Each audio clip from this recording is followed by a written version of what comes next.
বিসমিল্লাহির রহমানির রহিম।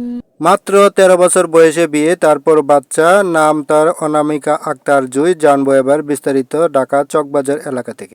জানা গেছে ফেসবুকে ২২ বছর বয়সী শাকিল ওরফে সাকিব মিয়ার সঙ্গে পরিচয় হয় অনামিকা আক্তার জুঁইয়ের। পরে তাদের মধ্যে প্রেমের সম্পর্ক গড়ে ওঠে। অভিযোগ রয়েছে জুঁই অপ্রাপ্তবয়স্ক থাকা অবস্থায় তাকে বিয়ে করেন শাকিল। নিজেই এখনো কিশোরী, বয়স মাত্র ১৩ বছর, অথচ এই বয়সেই তার রয়েছে ৭ মাস বয়সী এক পুত্র শিশু। স্বামী ও শ্বশুরবাড়ির লোকজন কোলের সেই শিশুকে রেখে মা অনামিকা আক্তার জুঁইকে বাড়ি থেকে বের করে দেয়। কিন্তু দমে যায়নি এই কিশোরী মা, নেমে পড়েন আইনি লড়াইয়ে। অবশেষে কয়েক মাসের আইনি লড়াই শেষে ছেলেকে নিজের জিম্মায় ফিরে পেল জুঁই।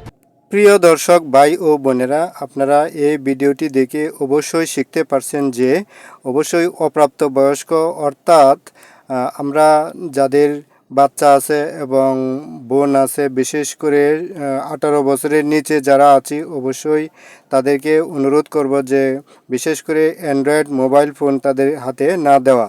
এবং এই অ্যান্ড্রয়েড মোবাইল ফোন থাকা যেমন সুবিধা আছে, তেমন বিশেষ করে অসুবিধার সংখ্যাটাই বেশি রয়েছে। যেমন দেখুন, এই মেয়েটির হাতে যদি মোবাইল ফোন অ্যান্ড্রয়েড ফোন না থাকতো, তাহলে অবশ্যই এই মেয়েটিকে অবশ্যই ওই ছেলেটি বিয়ে করতে পারতো না।